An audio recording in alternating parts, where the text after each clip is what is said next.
Noticentro 1, CMI. Buenas noches, bienvenidos a las noticias. Los siguientes son los 3 hechos más importantes de hoy en Colombia. La Jurisdicción Especial para la Paz, la JEP, creó 3 subsalas para agilizar los casos de alrededor de 6.000 miembros de la fuerza pública involucrados en falsos positivos, pero que no son los máximos responsables de los mismos. De esta manera, la JEP espera dejar en libertad a este número de personas más rápidamente.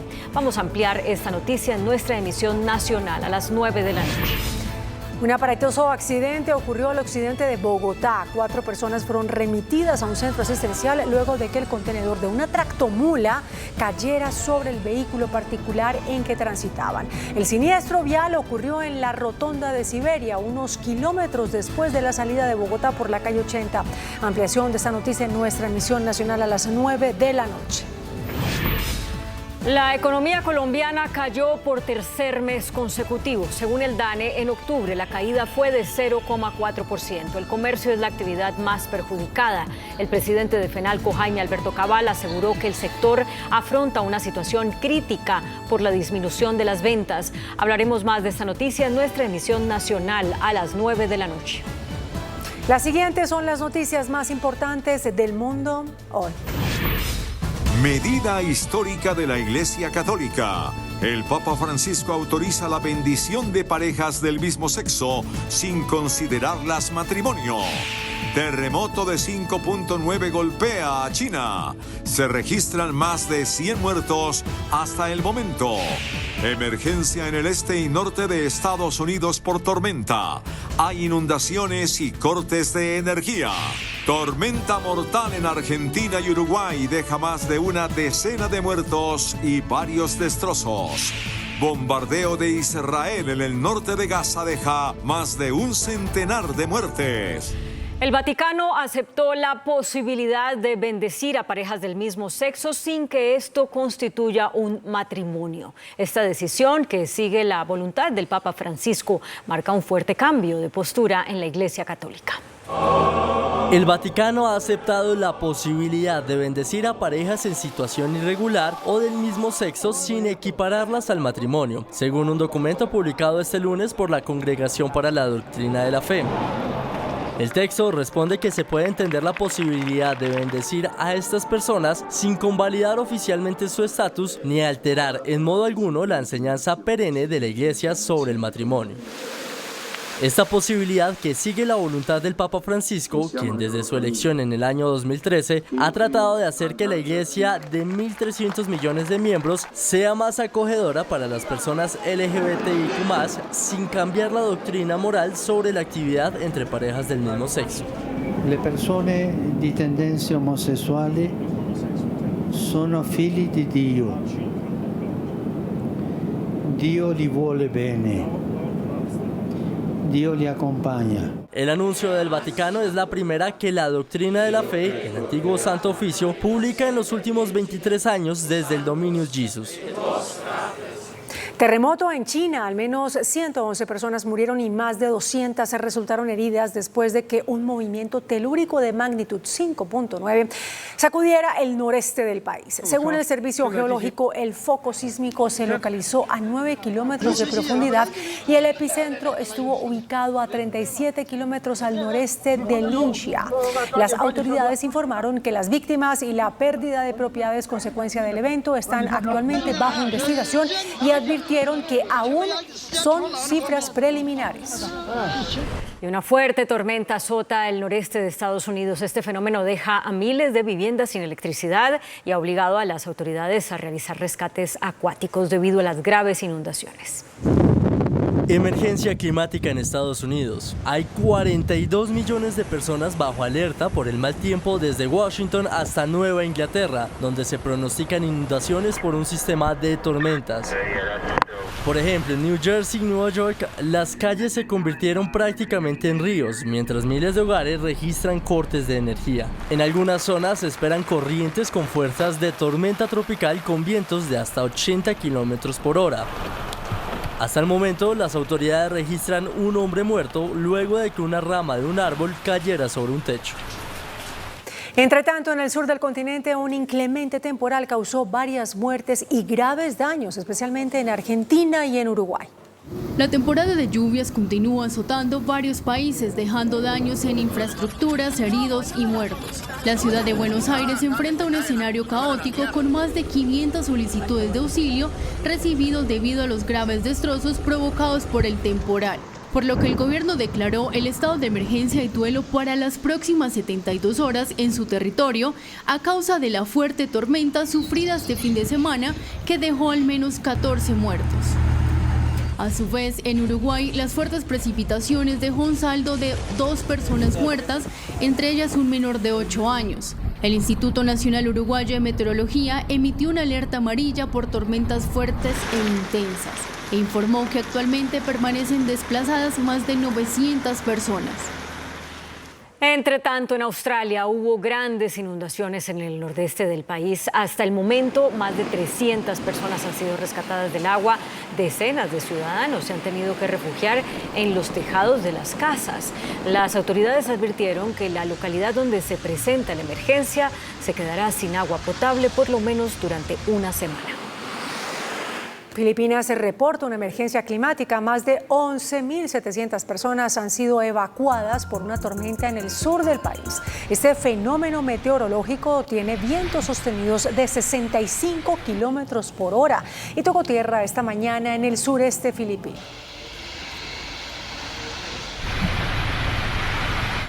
El ejército israelí continúa su ofensiva contra Hamás en Gaza. El saldo de hoy es de 110 personas muertas en Jabalia. La defensa de Israel contra Hamás cada día es más intensa, en la que los civiles son los afectados. Al menos 110 personas murieron en Jabalia, en el norte de la Franja de Gaza, sin contar los que quedaron atrapados bajo los escombros a los bombardeos de la defensa de Israel durante la noche. Así lo informó el Ministerio de Sanidad gazatí. La cifra de fallecidos asciende a los 19.453. Por su parte, el gobierno de Israel reitera que luchará hasta el final. נילחם עד הסוף, אנחנו נשיג את כל יעדינו, חיסול החמאס, שחרור כל חטופינו, והבטחה שעזה לא תהפוך מחדש למוקד טרור, הסתה נגד מדינת ישראל והתקפות נגד מדינת ישראל. Hamás ha reiterado su posición de no negociar con Israel hasta el establecimiento de un alto al fuego. Ante la crisis humanitaria que vive Gaza, la ONU votará para establecer una nueva resolución sobre Gaza para permitir la entrada de ayuda humanitaria por las vías terrestres, aérea y marítima, y así mitigar la crisis que vive la población.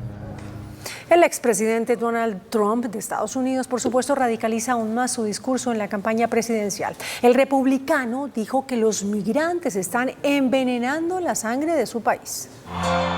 El favorito de las primarias republicanas, Donald Trump, dijo que los inmigrantes están envenenando la sangre de Estados Unidos y citó al presidente de Rusia, Vladimir Putin, sobre la pobredumbre de la democracia estadounidense.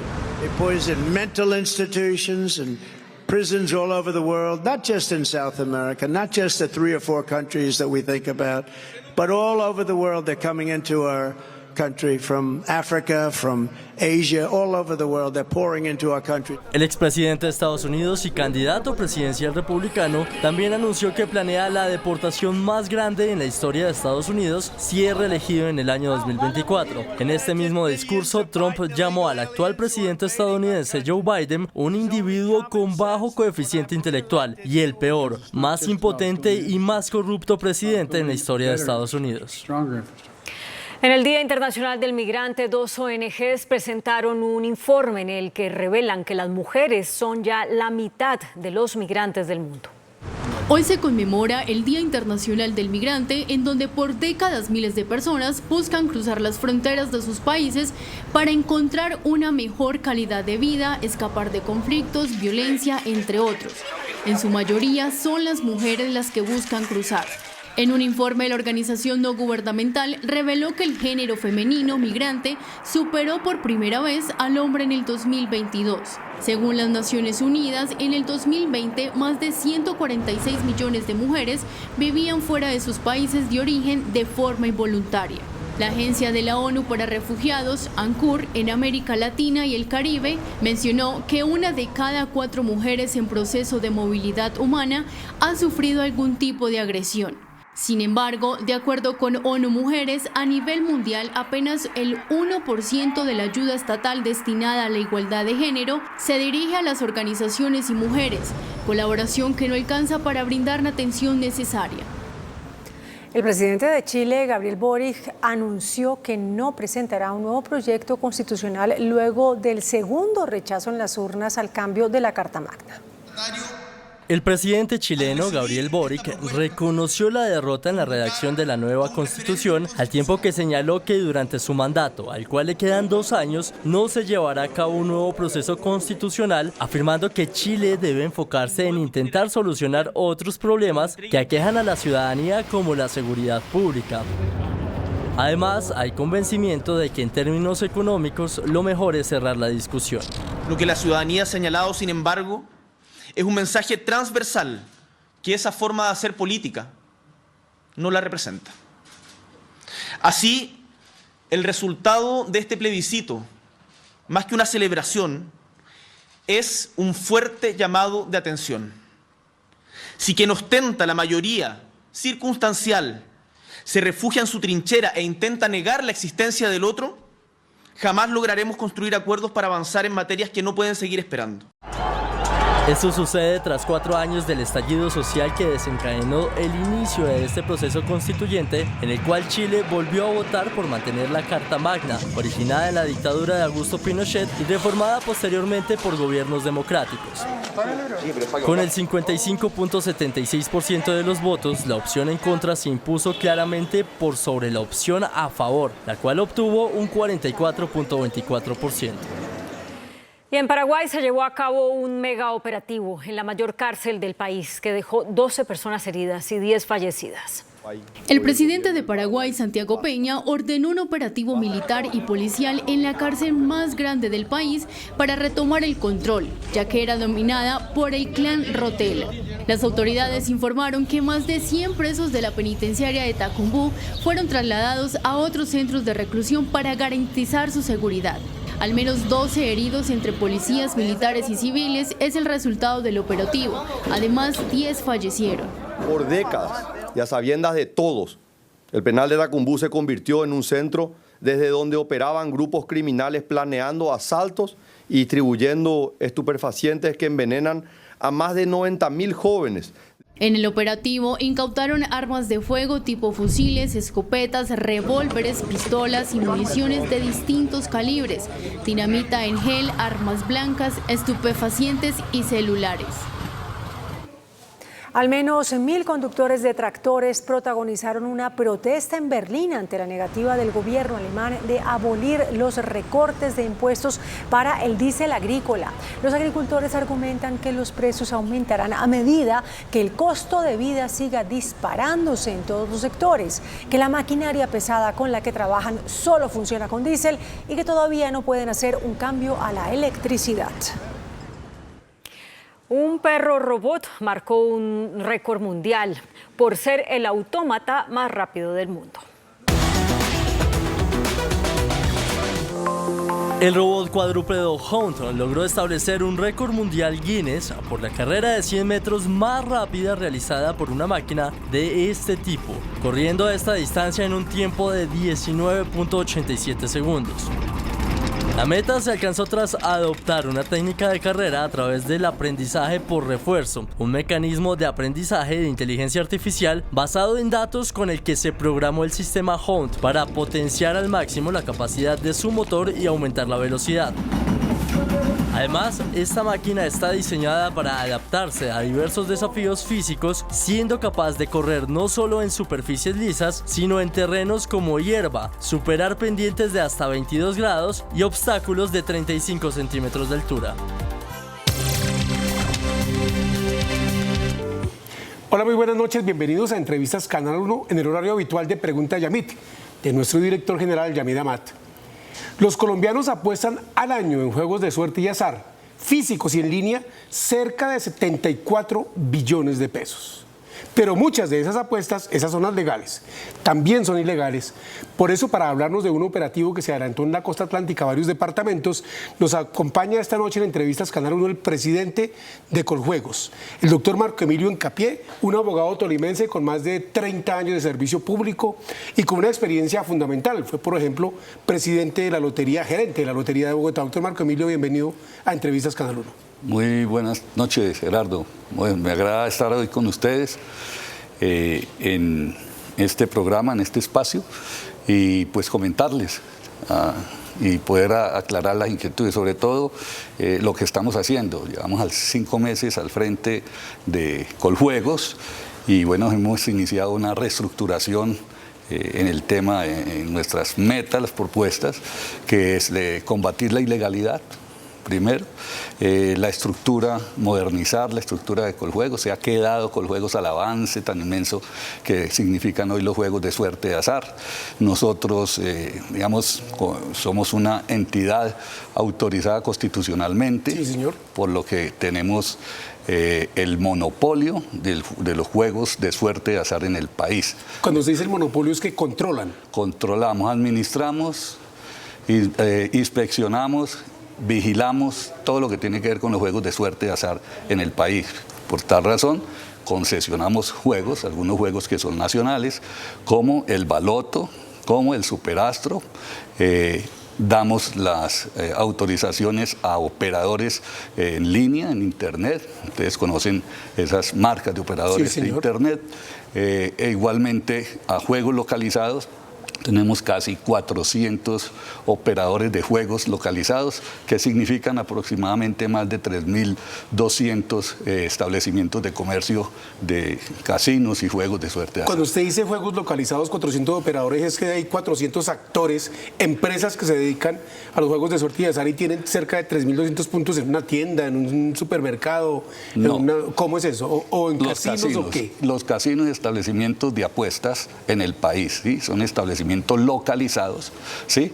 Diferente a los otros, que son otros juegos, como los que hay en las tiendas, que son maquinitas, que obedecen también a otro proyecto de juegos localizados, cuando son exclusivos en juegos de suerte de azar. Y hay otros que estamos regulando, precisamente, sí, la semana anterior expedimos una resolución en donde pretendemos hacer la paz también en estos procesos de los que no están legalizados, no están normalizados, no pagan las transferencias, y los invitamos para que se vinculen por medio de esas empresas, esas SAS, de mínimo 80 máquinas, y puedan cancelar nuestros recursos a la salud, pero además ellos legalizan una situación que les va a beneficiar, porque ya no van a tener el peligro de lo que corrieron la última semana unos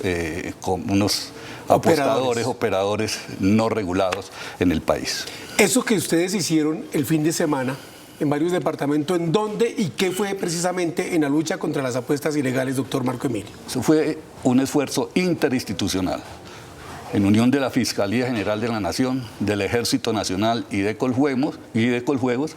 Estuvimos presentes en 4 departamentos: Departamento del Atlántico, el Magdalena, el Departamento de La Guajira y el Departamento del Cesar. Digamos, estuvimos en esos 4 departamentos, hubo unos operativos interesantes, importantes, unos procesos que se iniciaron en la Fiscalía, y bueno, ahí se logró concatenar los esfuerzos y pudimos llegar a esos sitios y a esos resultados. Yo creo que es, como lo dice el comunicado, es el operativo más grande en la historia, el control de los juegos de suerte y azar. Para los televidentes que nos ven hasta ahora, doctor Marco Emilio, por favor recuérdenos qué fue lo que ustedes hicieron en cuanto a decomiso de máquinas, de módulos virtuales. ¿Cuál fue el éxito del operativo? El éxito del operativo es que caímos en un establecimiento, en varios establecimientos, pero en uno de ellos principalmente era donde se fabricaban las máquinas electrónicas tragamonedas. Sí, sí. Fueron 114 máquinas que estaban ahí, se habían construido y estaban listas para ser distribuidas en varias partes del país. El tema es que desde acá, desde esa fábrica, se operaba y se distribuía a todo el país la ilegalidad. Nunca pagan un peso a la salud no pagan IVA, no pagan ningún impuesto, ¿sí? Y entonces eso les permite a ellos estar en mejores condiciones que cualquiera. Igualmente, tuvimos 427 módulos. Digamos, las máquinas electrónicas tragamonedas tienen que ver con los juegos localizados. Mientras que en el segundo, que fueron los módulos, 427 módulos que fueron también ubicados y decomisados, son el computador, el mouse, la unidad. O sea, en términos más virtuales. En la virtualidad. Ellos apostaban contra carreras de caballos, apostaban carreras, sorteos, juegos virtuales localizados, ¿sí? Y bueno, es un gran daño que se le hacía a la otra clase de juegos que te decía, que eran los juegos virtuales en línea. Y juegos legales. Y juegos legales, lógico. Se decomisaron 120 televisores, ¿sí? Porque allá en los televisores se ven las apuestas, se transmiten. Se decomisaron plantas eléctricas, se decomisaron impresoras, cintas para impresoras, es decir, tiqueteras, toda la infraestructura. Una empresa ilegal dedicada a los juegos de suerte y azar, que lo que se afecta a la situación en Colombia del pago de los impuestos es que esos impuestos que ustedes recogen van para la salud. Directamente para la salud. Nosotros nos quedamos con un peso, la empresa como tal, Coljuegos, no se queda con un peso. Las transferencias son total para la salud. Además, las multas, lo que son los rendimientos financieros que generan todos esos recursos de las transferencias, todo va para la salud. Doctor Marco Emilio, ¿y hubo detenidos, incluso gerentes de esas empresas? Hubo 6 detenidos, o sea, se están procesando 14 personas, de las cuales 6 personas son detenidas, de personas, digamos, que ya tenían algunos antecedentes en Coljuegos, con la misma situación, la modalidad, o sea, diríamos que son reincidentes. Pero como hay un esfuerzo interinstitucional, acá la Fiscalía General de la Nación, con toda su disposición del CTI, y los señores fiscales que estaban encargados, el fiscal delegado en el Magdalena, llegaron y armaron un proceso, ¿cierto? Unos seguimientos y cayeron exclusivamente y capturaron a estas personas. Prácticamente en fragancia. En fragancia, sí, señor. Doctor Marco Emilio, ¿esa empresa cuantificaron ustedes con cuánto podría defraudar al Estado colombiano? Creeríamos nosotros que por ahí eso que hicimos, ese operativo, estaríamos tras de más de 50.000 millones de pesos que han defraudado las rentas para la salud, las transferencias al año. O sea, lo que ellos hacían era dejar de entregarle al Estado impuestos. Digamos, en lo que calculamos, conseguimos nosotros, ¿sí? Sí, señor. Lo que ubicamos. Claro que ellos tienen una rotación muy inmensa, muy grande en todo el país y en varias zonas de la costa atlántica. Al principio de esa entrevista, con datos que usted me ha proporcionado, dije que los colombianos apuestan al año cerca de 74 billones de pesos. ¿Podría decirnos usted cómo están distribuidos esos 74 billones de pesos de apuestas? Sí, en los juegos localizados que hablábamos de los casinos. Los 3.200 locales donde hay casinos. Sí, son 39.8 billones de pesos que apuestan los colombianos. Un GGR que queda, digamos, después de haber entregado los premios de aproximadamente 4.5% y se retorna el 95% en premios, o sea, de esos casi 40 billones, el 95.5 retorna en premio y el 4.5 queda para pues la utilidad de ellos, el funcionamiento de la estructura y las transferencias que nos hacen a nosotros sobre esos 4.5 de los 40 billones. Eso en los casinos. ¿Y en qué otro juego? En los juegos en línea, ¿sí? Por ejemplo, como el Baroto. No, en los juegos en línea son las empresas que tienen que ver Betplay, todas estas empresas que transmiten, que tienen fútbol, apuestas y todo esto, 34 billones de pesos. De esos 34 billones hay un GGR que queda del 5.8, ¿sí? El retorno es del 94.2 en premios, o sea que quedarían 5.8. Cuando usted dice, mejor dicho, para que nos ordenemos en este tema, ¿qué es un GGR? El GGR resulta de el valor de las apuestas menos los premios retornados. Perfecto. Y entonces, con base en eso, digamos, si en una empresa, un operador de estos de apuestas, recibe 1 billón de pesos al año, lo que usted me dice esas cuentas es que retorna en premios 950.000 millones y para pagar los impuestos para hacer transferencias lo hace sobre los 50.000 millones adicionales. Así es, eso es, pero como son 70 billones de pesos, pues ahí están las cantidades. Y para la salud de los colombianos al año, ¿cuánto recauda su empresa Coljuegos y cuánto le entrega al sistema? Que hay un histórico, ¿sí? Para el año anterior tuvimos casi 740.000 millones de pesos, año 2022, y para este año 2023 estamos en 870.000 millones de pesos, un incremento casi de más de 120.000 millones de pesos entre el año anterior y este. Y para el año siguiente, en las proyecciones que tenemos, yo creo que vamos a llegar al billón de pesos.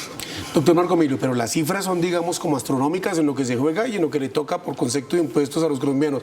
Entonces dice usted que hay un retorno en premios del 95%. Eso es como si de cada 10 personas que apuestan, 9 ganaran, y eso pues uno no ve así como que la gente gane. Digamos que son los porcentajes de utilidades. Porque no siempre se gana el premio grande. Sí, yo he ido a los casinos y yo hice una prueba por allá, que estuvimos en un congreso, en una feria en Las Vegas, y realmente yo, bueno, vamos a ver dónde está lo que me retorna, pero realmente yo metí $20 y no me retornó, precisamente el que se sienta después sí le retorna, o otro sí le retorna. Claro, y que no es el porcentaje sobre las apuestas. Claro, que no podemos confundir eso con las loterías. Claro, las loterías, digamos, son juegos regionales, lo mismo que el chance, que son entregados por medio de esos procesos regionales por licitación. Nosotros sobre las loterías y el chance y sobre otros juegos regionales tenemos un control de inspección, vigilancia y de dar autorizaciones para endeudarse, para subir, hacer créditos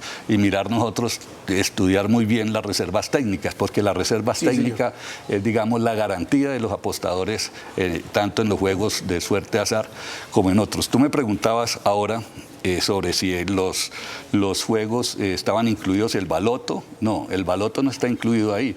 El baloto aproximadamente arroja 450.000 millones en apuestas, y el superastro 720.000 millones en apuestas. Entonces ahí vemos el superastro que nos representa a nosotros. Ellos nos dan unos derechos de explotación del 19%, ¿cierto?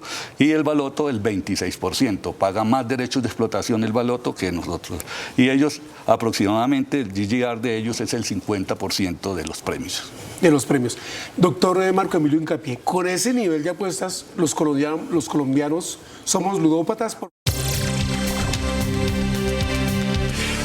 Retornamos a Entrevistas Canal 1 hoy con el presidente de Coljuegos, Marco Emilio Incapié, abogado con varias especializaciones en Derecho Administrativo, Derecho Constitucional, expresidente del Consejo Nacional Electoral, además exgerente de la Lotería de Bogotá en la administración de Gustavo Petro. Sí, también usted fue secretario general del Partido Colombia Humana que fundó el hoy presidente de la República. Un hombre de confianza del jefe de Estado manejando un tema que se presta para la corrupción. Pero le preguntaba antes de comerciales si con ese nivel de apuestas de cerca de 74 billones, sin loterías, solamente en casinos y en juegos virtuales, los colombianos somos ludópatas, doctor Marco Emilio.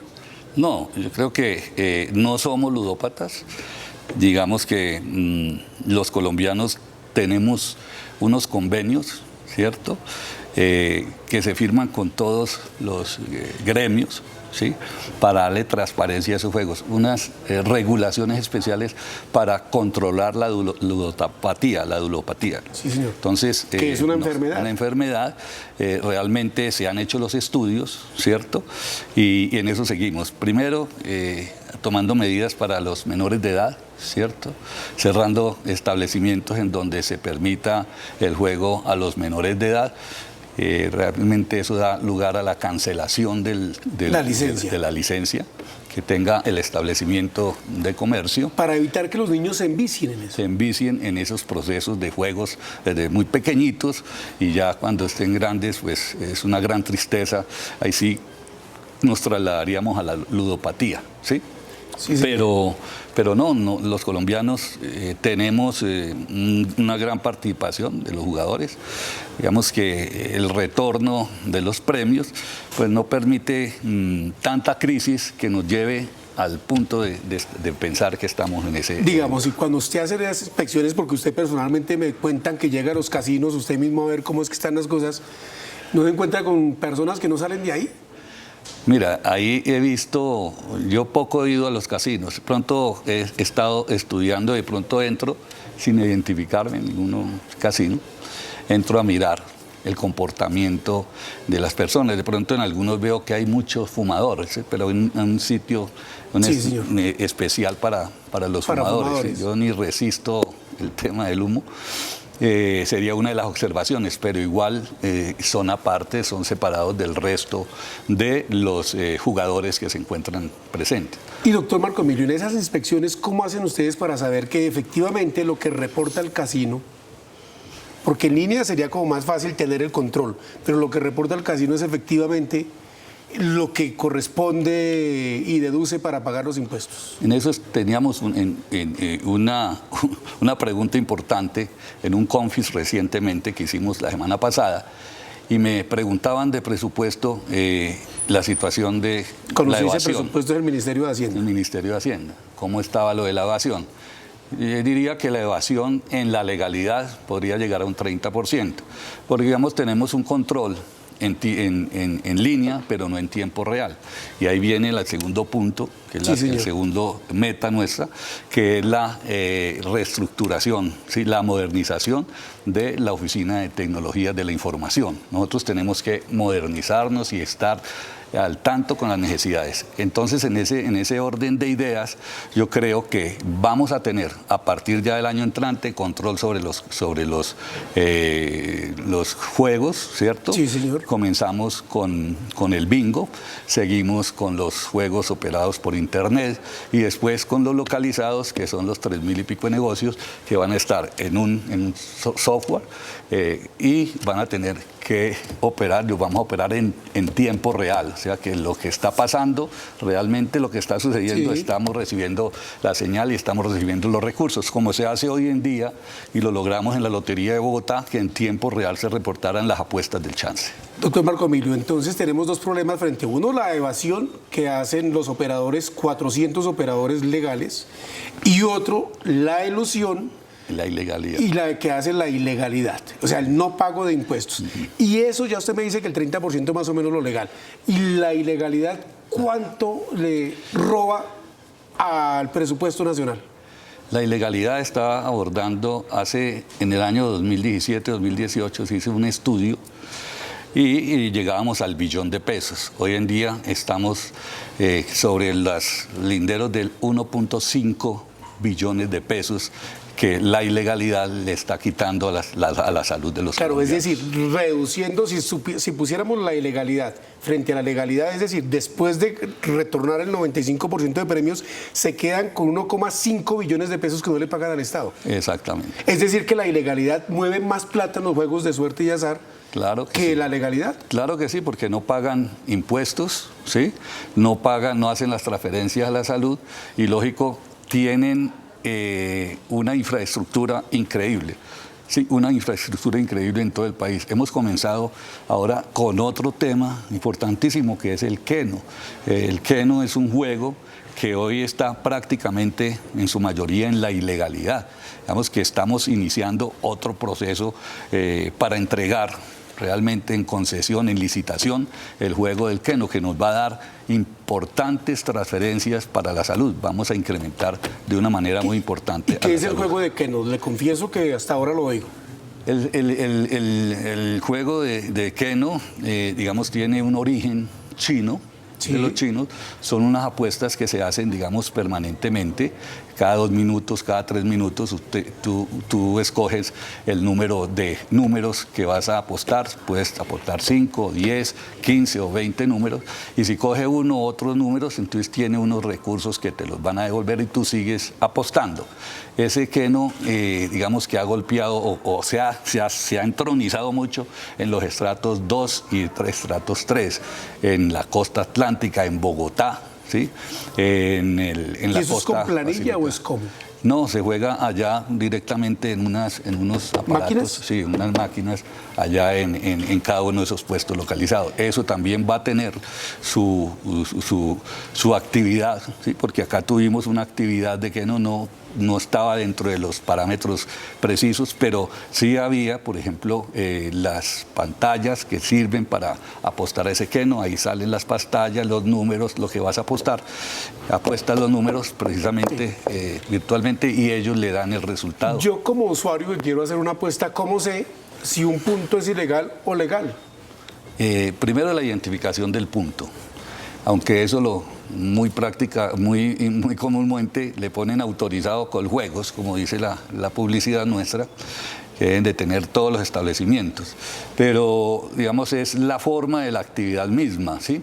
Vemos que hay establecimientos de ese tipo que son muy a la calle, muy libremente, muy por ahí, donde la gente se acerca a apostar. La mayoría no tienen su establecimiento o sus establecimientos cerrados, ¿sí? Localizados, amplios. Esa es una de las formas de identificar. Segundo, queno. Por ejemplo, queno en el país no está autorizado, ya después de un acuerdo de la Junta Directiva de Coljuegos, digamos que dijo que el queno no era un juego localizado y que su organización, la reglamentación y la autorización de esos juegos será dispuesta a sus formas por la Junta Directiva de Coljuegos. Un negocio que mueve tanta plata como los juegos de suerte y azar, en el pasado su entidad ha sido puesta en el ojo del huracán por la corrupción interna. ¿Qué están haciendo en contrainteligencia en este gobierno para evitar precisamente que funcionarios inescrupulosos pues permitan la libre administración de negocios ilegales? ¿Qué observamos nosotros? Hemos observado que determinadas zonas del país estaban vedadas a la actividad de Coljuegos. Digamos que no volvieron al cesar, ¿sí? A hacer, que fue donde realmente estuvo la mayoría de este golpe que dio la Fiscalía General y las entidades del Estado que estuvimos presentes, no volvieron a hacer esas operaciones. Hay una oficina que se llama Control Operaciones Ilegales de Coljuegos. Hoy en día, pues nosotros hemos logrado cambiar a algunas personas, ahí quedan otras personas, pero estos operativos los hicimos con personas nuevas, ¿sí? Acá los que han ingresado, tienen un número importante de ciudadanos, de abogados, de gente preparada, profesionales, se fueron a hacer la visita. Con pequeño, o sea, en nómina es poquita gente. Sí, porque se quedó la entidad al crecimiento y la responsabilidad de los juegos. Cuando se creó la entidad, que fue en el 2011, ¿sí? La entidad era prácticamente lo que era ETESA, o sea, recoge ETESA después de esa corrupción tan enorme y sobre eso se construye la entidad, sobre lo de ETESA. Pero ya después llegan los juegos de Internet, ¿sí? Lo que disparó, los localizados se incrementan y entonces exige que nosotros tengamos una estructura distinta. Por eso estamos con la ESAP, ¿sí? Ya dialogando para hacer el rediseño institucional, para mirar cómo controlamos también regionalmente, porque todo está centralizado acá en Bogotá. ¿Cuántas personas trabajan en su entidad entonces? Somos 196, 2 empleados públicos, que es el jefe de control interno y yo, y 194 trabajadores oficiales. O sea, esos son de carrera. Digamos que son vinculados mediante contrato de trabajo. En este momento los contratos son a 6 meses. Cada 6 meses se le termina el contrato y se desvincula a la persona o se deja ahí a la persona, depende también de los resultados. ¿Un juego de lotería al que lo contraten o qué? No, digamos que no. Allá hay opciones de que la gente ingrese. Además tenemos, ante la necesidad del servicio, más o menos unos 100 OPS, que es contratos de prestación de servicios, para poder compaginarla y, digamos, de alguna manera atender el tema regional. ¿Usted juega alguna de esas cosas? No, yo no juego. A veces jugaba la lotería, porque estaba en la lotería y me llegaba todos los jueves el billete y yo compraba el billete, sí, pero... ¿Y alguna vez se ha ganado un juego de esos? Pues a veces cogía las últimas, sí, emocionado. A veces me emocionaba que cogía 3 y se me iba por nada se me iba el mayor, pero no, No, yo no soy una persona compulsiva en este juego. El doctor Marco Emilio Hincapié, presidente de Coljuegos, la entidad que acaba de dar un golpe a la ilegalidad de los juegos de suerte y azar y que defrauda, estima él, en los operativos que hicieron nada más en 50.000 millones de pesos al año, ese solo operativo que logró para la salud de los colombianos. A ustedes, televidentes, muchas gracias por la sintonía. Doctor Marco Emilio, muchas gracias por estar aquí en Entrevistas Canal 1. Gerardo, muchas gracias a ti, un saludo a Yamit. Y ustedes, por favor, continúen con las noticias de Colombia y el mundo en Noticentro 1 CMI. Buenas noches. Noticentro 1 CMI. JEP abre la puerta a 6.000 exmilitares para que acepten cargos por falsos positivos. Exmilitares no irán a la cárcel si aceptan responsabilidad en los hechos. ELN dejará en libertad a 26 secuestrados que tiene en su poder, revela negociador del gobierno. Nueva masacre en Antioquia, van 91 este año. Asesinato de reclamante de tierras en Urabá pone en riesgo proceso de restitución. Piden militarización de la vía Bogotá-Villavicencio tras nuevo ataque a peaje. Exitoso rescate de 10 menores extraviados en el Cerro de Monserrate. Familia abandona a menor africana en el aeropuerto El Dorado. Procuraduría urge plan de contingencia para evitar colapso en El Dorado. ¿Cómo funcionaría software de autodestrucción de celulares robados? Economía cae por tercer mes consecutivo. Hay riesgo de recesión, dice Fedesarrollo.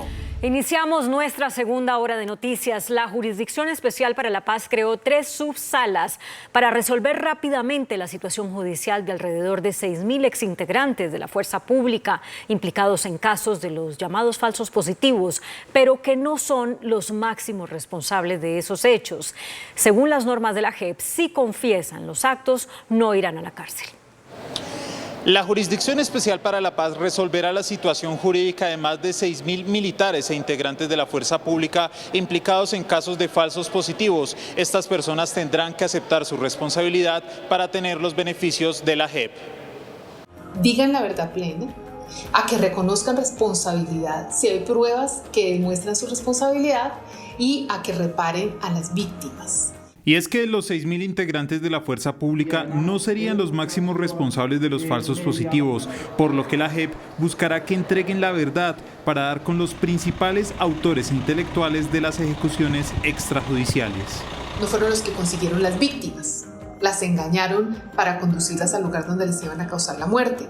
O no fueron las personas que consiguieron las armas para alterar las escenas de los hechos, o no fueron las personas que diseñaron la operación militar para darle una apariencia de legalidad y finalmente presentar a esos civiles como si hubieran sido dados de baja en combate. Los primeros falsos positivos que buscaría esclarecer la JEP se registraron en la costa Caribe, en Santander y Casanare. O no reparen a las víctimas, los procesos pueden ser devueltos a la justicia ordinaria para que continúen allá los procesos en el estado en que se encontraban y pueden ser revocados los beneficios que hemos concedido de libertad en la Jurisdicción Especial para la Paz. La JEP también alista para el próximo año las primeras sanciones restaurativas de víctimas de estos casos. El acuerdo logrado entre las comisiones de paz del gobierno y el ELN para que esta guerrilla ponga fin al secuestro por razones económicas traerá la libertad de por lo menos 26 personas que permanecen en poder de este grupo armado. Así lo reveló el senador Iván Cepeda. No fue fácil lograr un consenso en la mesa de diálogos, pero al final se consiguió y el ELN cedió y aceptó, mientras dure la vigencia de cese del fuego, no realizar secuestros extorsivos. Y eso funciona a través de la prórroga del cese al fuego. El día en que lo prorroguemos, el cese al fuego expira el 30 de enero y debe producirse una prórroga de manera inmediata, pues el ELN entra a esa nueva etapa con el compromiso de no solamente no volver a incurrir en esa clase de prácticas, sino también en que las personas que están en poder, pues obviamente tienen que ser puestas en libertad. ¿Cuántos secuestrados actualmente hay en manos del ELN? Y de ahí obtuvimos una lista de 29 personas. Estando en el proceso de paz, 3 de esas personas fueron puestas en libertad, así que la lista ha quedado en 26 personas. ¿Qué significa este acuerdo en el futuro? La renovación del cese al fuego. El cese al fuego vence a finales de enero y ya se ha pactado que va a continuar robustecido, ampliado, fortalecido, lo cual es muy importante, y muy ligado a eso está todo el tema relacionado con la suspensión de las retenciones de carácter económico, o sea, los secuestros económicos. Otros 5 acuerdos también fueron firmados con el ELN, entre ellos estudiar las denuncias sobre posibles alianzas entre las Fuerzas Armadas y grupos sucesores del paramilitarismo. También se crearán 8 zonas humanitarias en las cuales se pondrán en marcha proyectos que ayuden a aliviar las consecuencias del conflicto. El próximo ciclo entre las dos partes se realizará nuevamente en La Habana, Cuba. En los primeros días de febrero deberían quedar en libertad los secuestrados en poder del ELN. Así lo revelaron algunos integrantes del equipo negociador del gobierno con esa guerrilla. Desde Barranquilla se escucharon diferentes voces alrededor del anuncio del ELN de cesar en los secuestros con fines económicos. José Félix Laforí, presidente de FEDEGAN e integrante de la comisión negociadora con ese grupo guerrillero, aseguró que según lo pactado, todos los secuestrados deben ser puestos en libertad después del 30 de enero. Por consiguiente, aquellos que están secuestrados hoy, o que ojalá no suceda, sean secuestrados desde hoy hasta el día 29, tendrán que ser devueltos el 1 de febrero o el 2 de febrero o el 3 de febrero, porque ese día, como sucede cuando usted contrata una póliza de seguro, están secuestrados. Señaló que tampoco tienen cabida los secuestros políticos. Aquí no puede haber ningún grupo, ningún frente de guerra que eventualmente secuestre.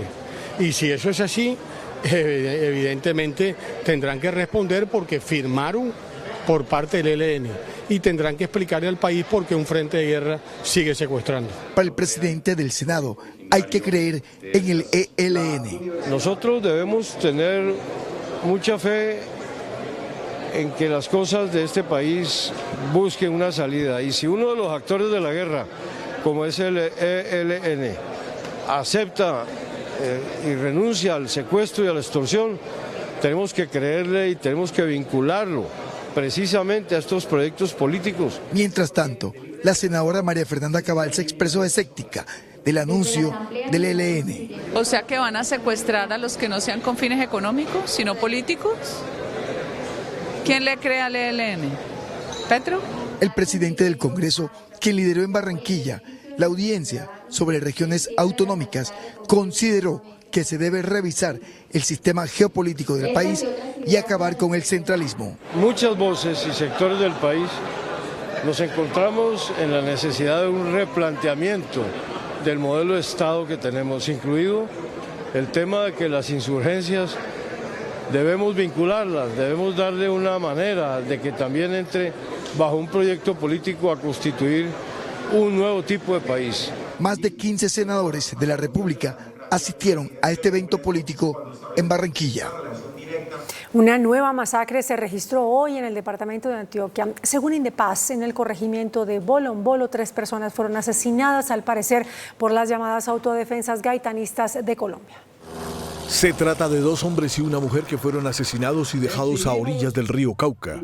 La presencia especialmente de las autodefensas gaitanistas de Colombia, que están en la zona sobre todo de tránsito, de cultivos, de uso ilícito de armas y demás, y están tratando de hacer presencia, de ejercer presión al gobierno para que se sienten en una mesa de diálogo. Una masacre con un significado. Es decir, aquí estamos y hacemos lo que sea, porque hay una gran impunidad en el país. Cuando hay una impunidad, entonces se presentan este tipo de hechos. Cuando todo lo contrario, una masacre es una desaparición forzada. La masacre lo que quiere es hacer bulla, decir estamos aquí, ejercer todo tipo de presión en contra de la población. Esta noche se confirmó el asesinato de otro líder en Sonsón, Antioquia. Con este crimen sube a 184 el número de líderes asesinados este año. Y el director de la Agencia Nacional de Tierras, Gerardo Vega, aseguró que la política de restitución está en riesgo. 8 reclamantes de tierras han sido asesinados, el último de ellos en el Urabá antioqueño.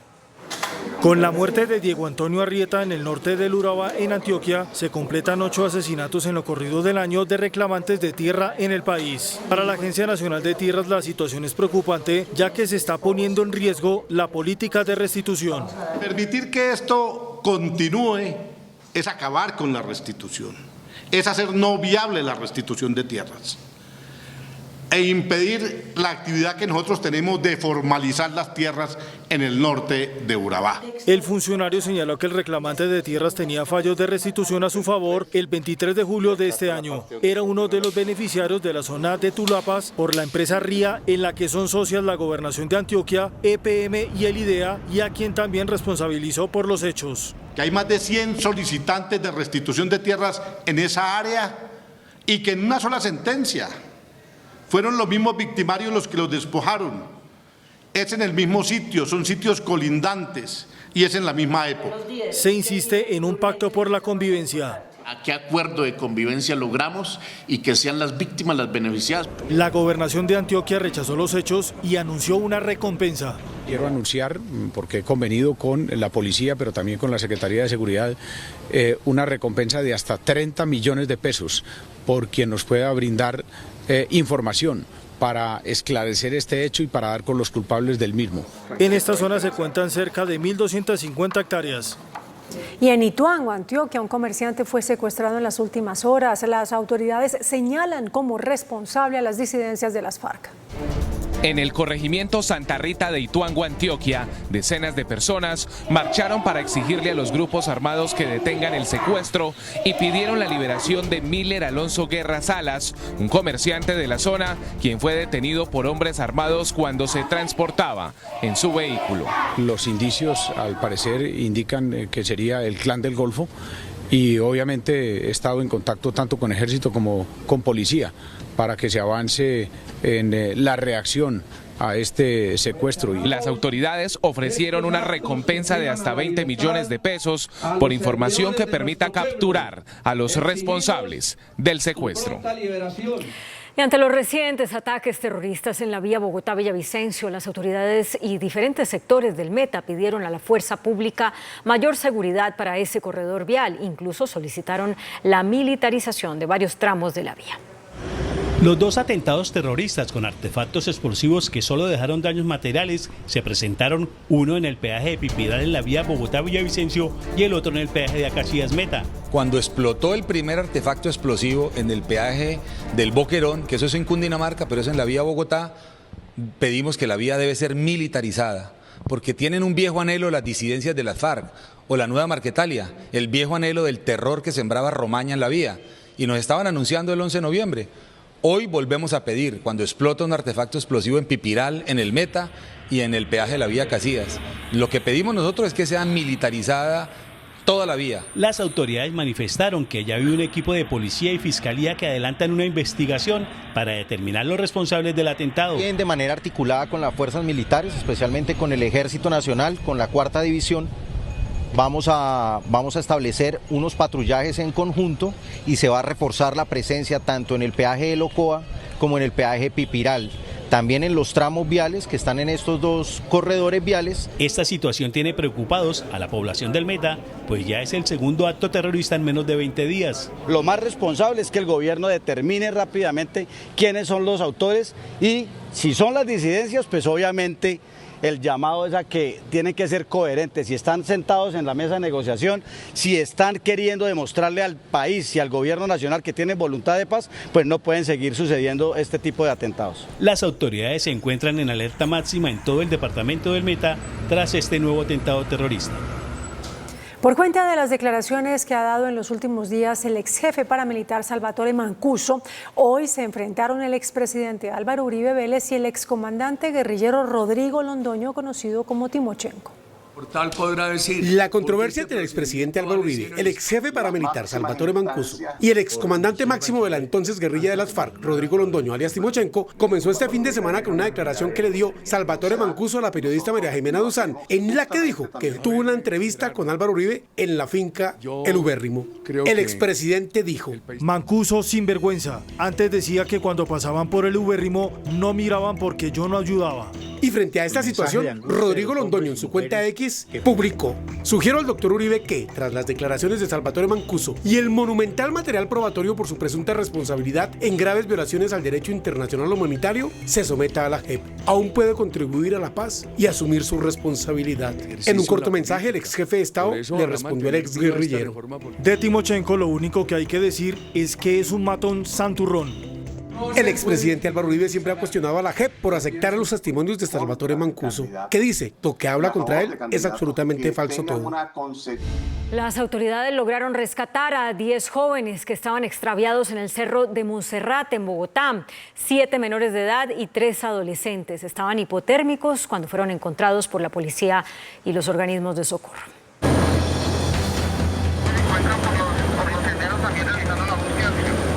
26 horas perdidos en la inhóspita montaña de Monserrate.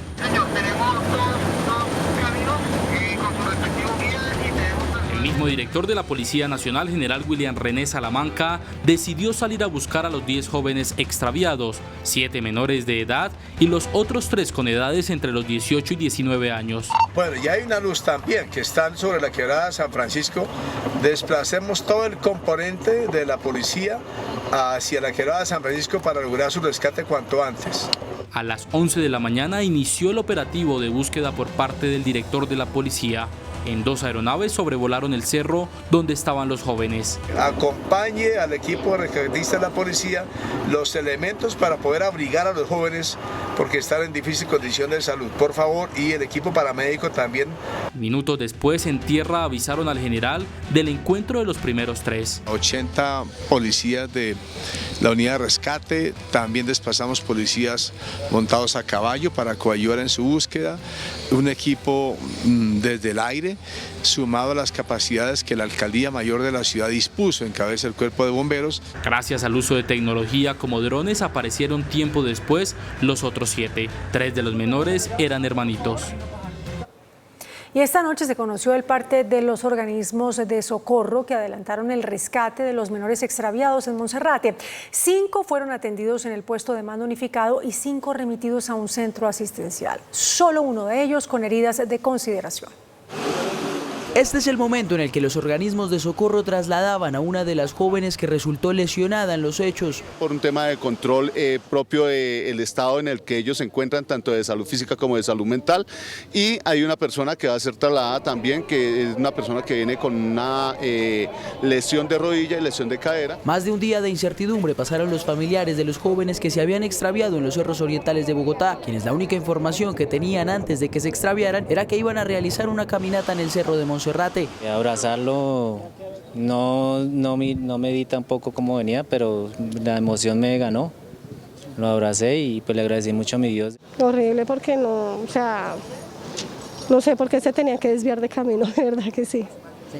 Sí, claro, porque pues los llamaba uno, ya el celular apagado. La esperanza volvió cuando aparecieron los 3 primeros, que indicaron a los organismos de socorro la ubicación del resto del grupo. Sin embargo, las familias se mostraron indignadas porque después de que la alcaldesa anunció que ya habían sido rescatados todos los jóvenes, a ellos no se les había comunicado nada. La alcaldesa Claudia López está diciendo que gracias a la autoridad, sí, claro, gracias a todos los que están colaborando con el rescate de mis niños, pero mis 3 niños, los hermanos Rodríguez Jabogal, no han aparecido. Autoridades explicaron que a pesar de que lograron identificarlos, el acceso a ellos era muy complejo, por lo que tardaron más horas en rescatarlos. La recomendación por parte del distrito es no tomar caminos diferentes a los demarcados. Luego de 2 semanas oculta en las instalaciones del aeropuerto El Dorado en Bogotá, las autoridades encontraron a una menor de edad africana de 10 años, quien fue abandonada por sus familiares en esa terminal aérea. En las salas de vuelos internacionales del aeropuerto El Dorado, los oficiales del grupo de viajeros en condiciones especiales de Migración Colombia identificaron a una menor de edad de 10 años, procedente de Guinea, quien había sido abandonada por sus familiares con quienes viajaba. La niña llegó a Colombia el pasado 7 de diciembre de 2023 en compañía de 2 adultos, quienes la dejaron en el aeropuerto 2 días después. Durante el proceso de verificación se confirmó que venía de Estambul en tránsito a El Salvador. Después de verificar su situación migratoria, fue trasladada a Sanidad Aeroportuaria, donde indicaron que la niña presentaba una deshidratación leve, la cual fue tratada. La menor de edad fue dejada bajo la custodia del Instituto Colombiano de Bienestar Familiar, entidad que colabora a la Policía de Infancia y Adolescencia en el aeropuerto. La Universidad de Santiago de Cali entregó una beca para la hermana de Michelle Dayana, la menor de edad asesinada en Cali por un vecino. Tras 11 días del feminicidio de Michelle Dayana González Sierra, la niña de 15 años asesinada en un taller de mecánica en Cali, una alegría se apodera del dolor de su familia.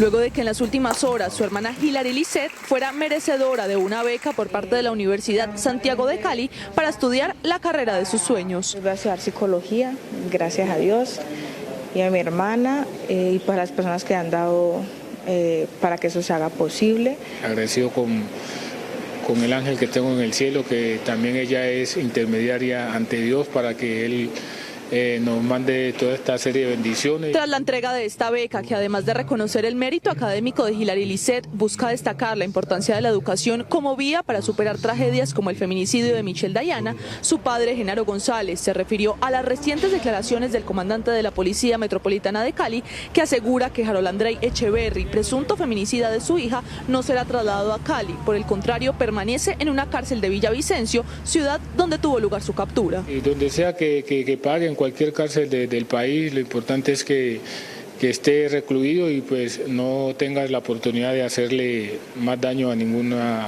niña de este país. El IMPEC y la Fiscalía General de la Nación serán los encargados de determinar el lugar de reclusión del implicado, buscando un establecimiento que brinde las garantías de seguridad necesarias para evitar la fuga de este individuo. La Procuraduría le exigió al Aerocivil que adopte un plan para evitar los retrasos en los aeropuertos de Colombia durante la época de fin de año. En 2 cartas, la Procuraduría alertó sobre la situación de los aeropuertos para la temporada de fin de año. Esto ante los reiterados retrasos que se han presentado en las últimas semanas en el tráfico aéreo. Piden explicaciones al Aerocivil. Informar si ha estructurado un plan de acción para la temporada vacacional de fin de año y las festividades decembrinas que tenga como finalidad minimizar la cancelación y retraso de los vuelos. La Procuraduría indica que son cientos de quejas de usuarios frente a los retrasos constantes en los aeropuertos. Comunicar entre otros el contenido de estas, cronograma de actividades, indicadores de cumplimiento, metas, articulaciones con otros actores. Y el gobierno anunció la ampliación de espacios de estacionamiento para aeronaves como medida para resolver las congestiones que se vienen presentando. ANATO, el gremio del turismo, celebró el anuncio, pero dijo que se requieren soluciones estructurales a los problemas del transporte aéreo.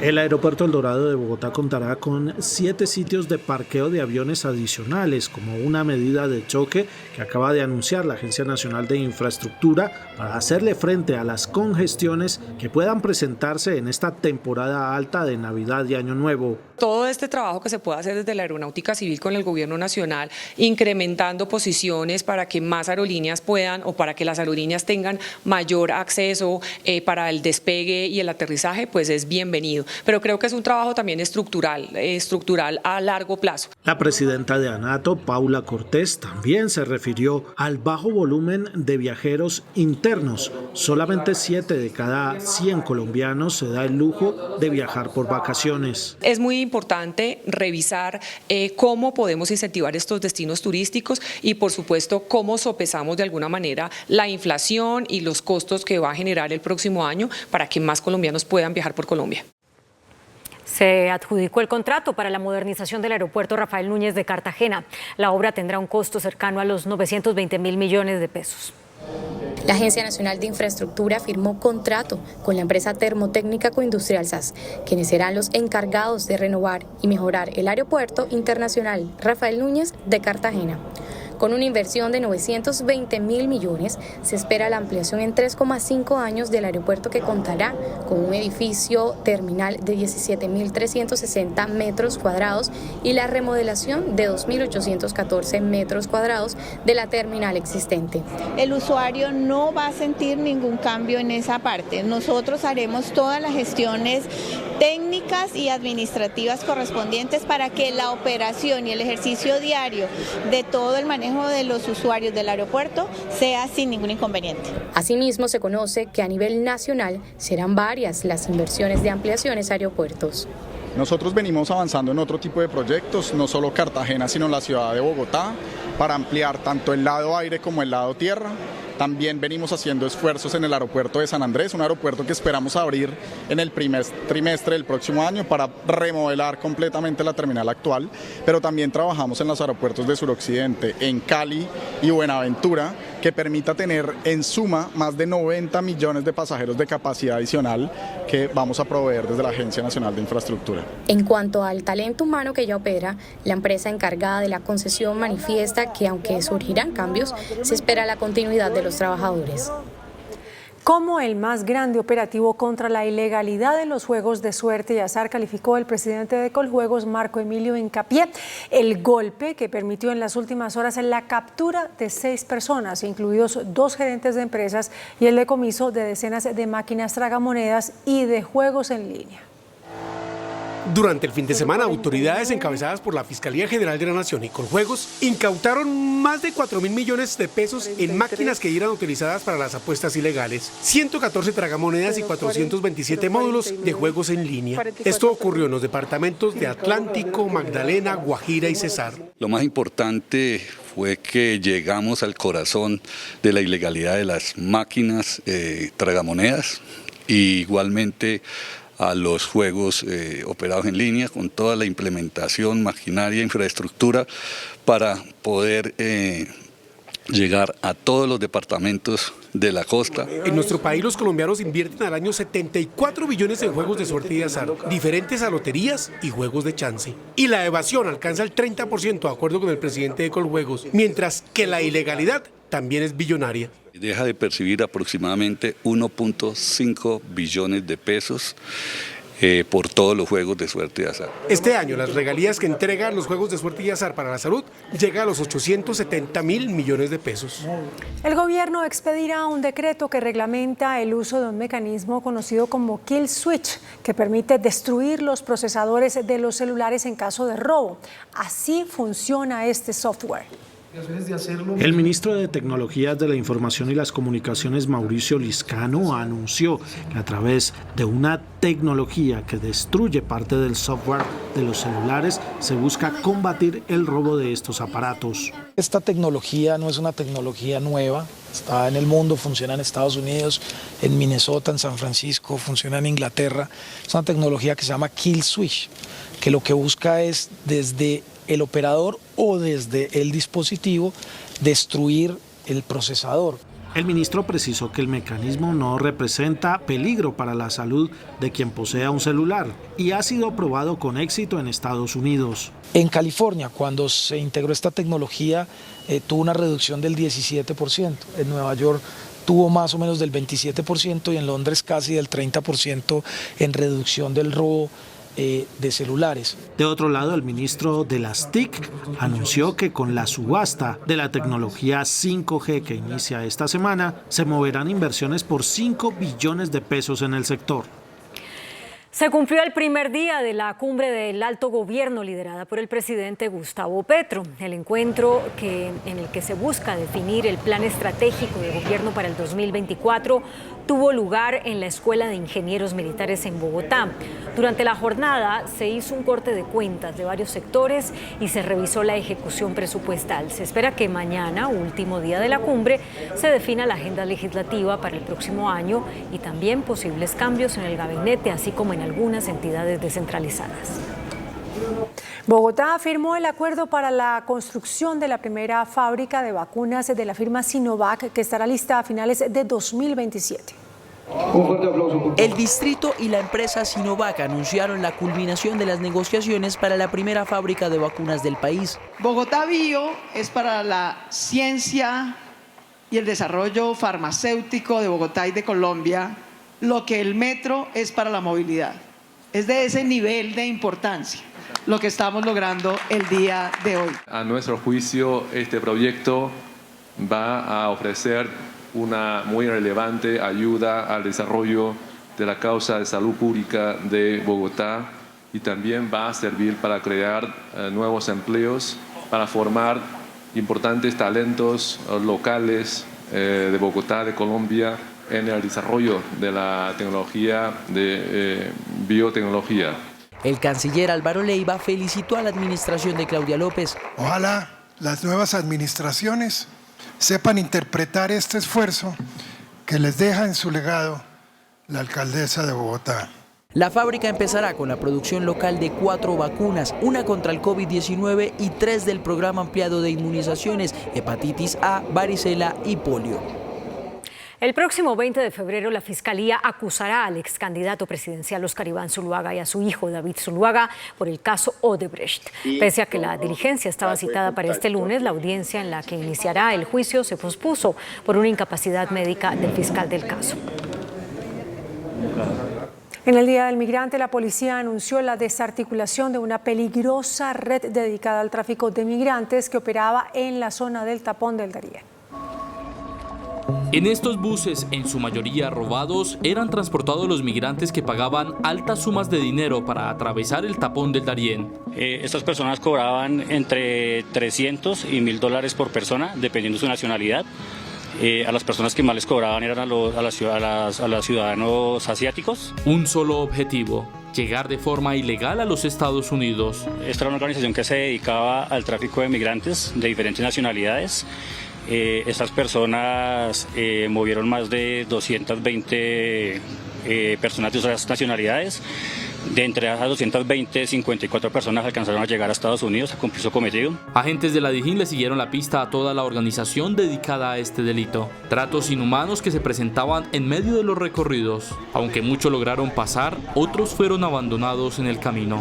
Dentro de las personas identificadas como migrantes, se identificaron varios menores de edad, varias personas embarazadas, mujeres embarazadas, varias personas de la tercera edad han perdido desafortunadamente la vida por ese Tapón del Darién, ya que pues la ruta siempre es bastante compleja y el cuerpo no le soporta el paso. Según cifras del gobierno de Panamá, entre Colombia y su país han cruzado más de 500.000 personas este año. La policía del departamento de Bolívar capturó a los integrantes de la banda Los Pichi, encargados de manipular cajeros automáticos y de sustraer el dinero. Gracias a la oportuna reacción de las autoridades ante la advertencia de la comunidad, 2 sujetos pertenecientes a la banda Los Pichi fueron capturados en las últimas horas por uniformados de la policía en el momento en el que pretendían instalar una regaleta de aluminio dentro de un cajero automático con el propósito de retener el dinero. Luego de investigaciones por parte de la Policía Judicial, se logró establecer que esta banda delinque en la ciudad de Santa Marta y recorre parte de la costa para hacer sus fechorías.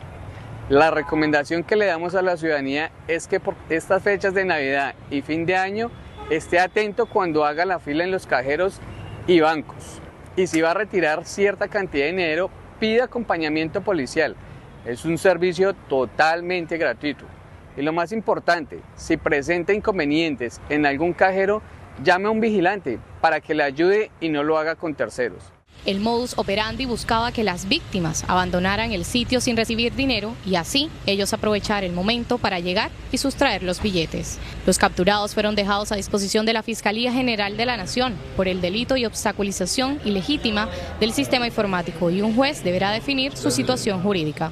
Las autoridades hicieron un llamado. Las autoridades capturaron a un artista vallenato junto a otros 4 hombres quienes pertenecen presuntamente a una red dedicada al narcotráfico al servicio del Clan del Golfo.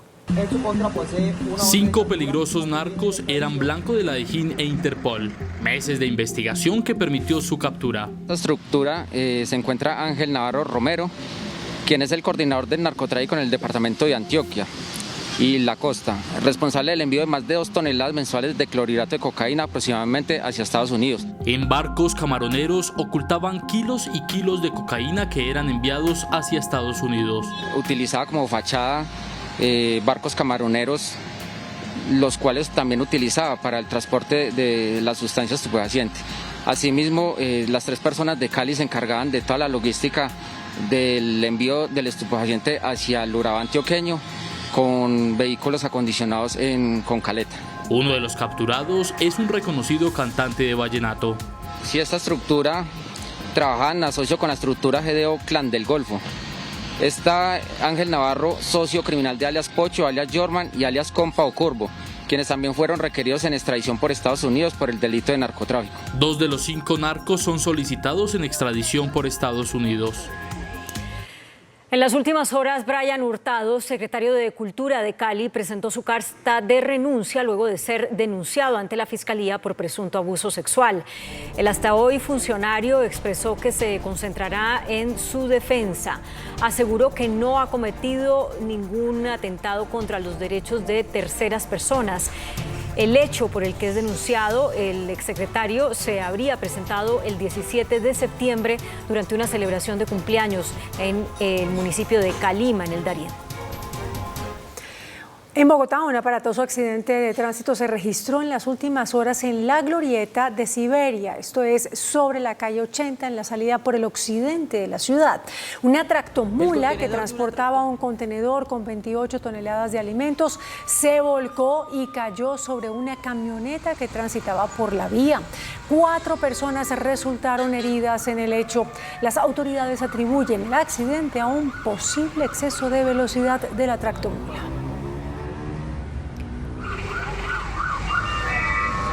El Vaticano aprueba la bendición para parejas del mismo sexo. Más de 700.000 personas sin electricidad en Estados Unidos por tormenta. Sismo sacude a China. Las noticias del mundo en Noticentro 1 CMI.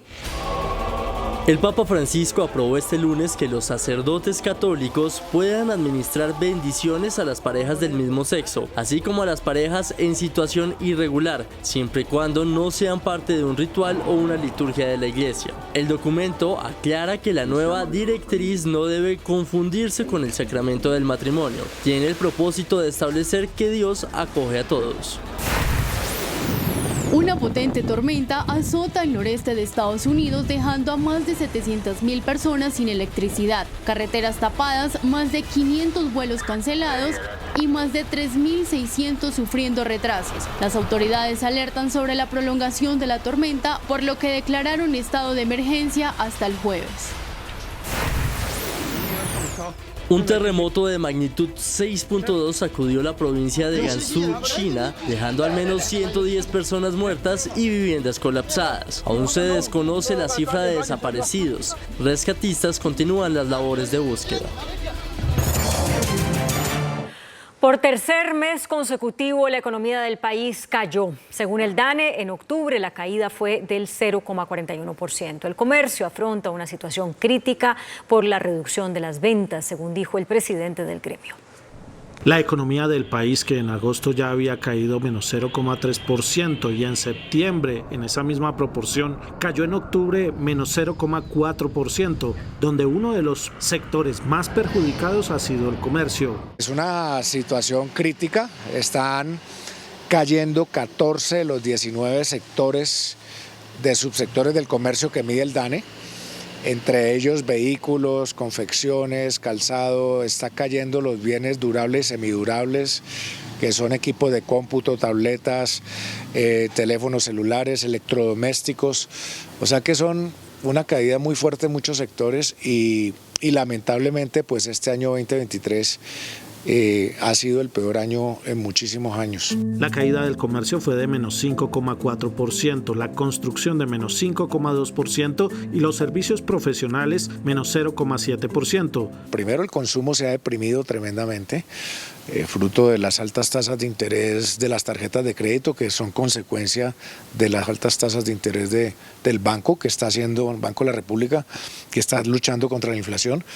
Pero también hay una cantidad de medidas equivocadas del gobierno nacional, por ejemplo, la última reforma tributaria. En contraste, los sectores de información y comunicaciones, agricultura, servicios financieros registraron avances que van entre 3 y 9,5%.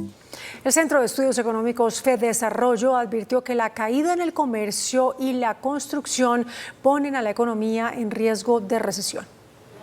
El director de FEDesarrollo, Luis Fernando Mejía, considera que con los resultados revelados por el DANE vuelve a rondar el fantasma de una posible recesión. Si se consolida esta tendencia negativa de caídas de la actividad económica, Colombia podría entrar técnicamente en una recesión. Faltan, por supuesto, los datos de noviembre, ojalá diciembre, que es un mes de alto volumen de ventas para el comercio, pueda generar unas noticias positivas, pero indudablemente es un mal presagio este dato para el mes de octubre, especialmente para el último trimestre del año. Para Fedesarrollo, el desplome que ha tenido la construcción amerita adoptar medidas de choque. La construcción tuvo un mes de octubre realmente catastrófico, que por supuesto hay que resolver en los próximos meses, y por supuesto también factores que hemos hablado desde Fedesarrollo, como los efectos de la reforma tributaria, que han tenido un efecto negativo especialmente en la inversión privada. El director de Fedesarrollo confía en que en el año 2024 la situación económica mejore y el país alcance una senda de crecimiento del 2%. Los agentes del mercado financiero no esperan cambios en las tasas de interés tras la última reunión del año de la Junta Directiva del Banco de la República, que será mañana. La encuesta de expectativas al mercado financiero sigue marcando mayoría sobre la decisión del Banco de la República en su junta directiva de mañana martes. Se espera tasas de interés inalteradas en 13,25% debido a los altos índices de inflación que, si bien ha cedido, aún se mantienen presiones en el corto plazo, como el fenómeno del Niño y el incremento en la gasolina. El costo de vida no cede tanto como para que se den las condiciones para bajar la tasa de interés, y lo mejor en estos casos es mantenerla y empezar a disminuirla gradualmente, yo creo que a partir del próximo año. El ajuste al salario mínimo también pone presiones al Banco de la República. Un incremento salarial trae consigo incrementos en muchos componentes de la canasta familiar, arrendamientos, servicios públicos, ¿no? Incluso en los mismos precios del corrientazo que todo el mundo está demandando, y por ende esa cifra se vuelve una cifra que va a afectar los pronósticos de inflación para todo el 2024. Se espera que la inflación cierre sobre los 9,5%. Las empresas públicas de Medellín revelaron que ya está asegurada contra todo riesgo la construcción y montaje de las obras civiles de la etapa 2 de Hidroituango. A través de este comunicado, EPM confirmó que obtuvo la cobertura a todo riesgo para las obras civiles en construcción de la etapa 2 de la central Hidroituango, que incluye el montaje de las 4 turbinas restantes. Según la compañía, la póliza fue contratada con la previsora de seguros por $50 millones y tendrá una vigencia hasta septiembre de 2027. EPM confirmó que incluyó la estabilización del talud en el kilómetro 0+900 de la vía Ituango en un contrato de cobertura abierta ya existente con Seguros Generales, que tiene un valor límite de $55.475 millones. El índice de capitalización de la bolsa, que mide el comportamiento de las 25 principales acciones, cerró al alza. El índice selectivo MSCI Colcap de la Bolsa de Valores de Colombia subió 0,03% a 1.162 puntos. La acción de Nutresa fue la que más subió, con una valorización de 7,26% a 46.980 pesos. La acción preferencial del Grupo Aval fue la que más bajó, con una pérdida del 5% a 437 pesos. La acción más negociada de la jornada fue la de Colcap, al movilizar más de 7.000 millones de pesos, con una variación negativa de 0,04% a 11.860 pesos. El dólar cerró a la baja. Indicadores económicos en Noticentro 1 CMI. La tasa representativa del mercado, que regirá para mañana martes, será de 3.932 pesos con 59 centavos. Los profesionales del cambio compran la divisa en promedio entre 1.880 pesos y la venden entre 1.930 pesos. Un euro cuesta 4.301 pesos con 30 centavos. La libra de café en Nueva York se cotizó a $1.91. El azúcar se transó en 21,38 centavos de dólar la libra. El barril de petróleo WTI se cotizó en $72.96. La referencia Brent para Colombia se cotizó en $78.11. Una acción de Ecopetrol cuesta 2.360 pesos. Hasta aquí Noticentro 1 CMI.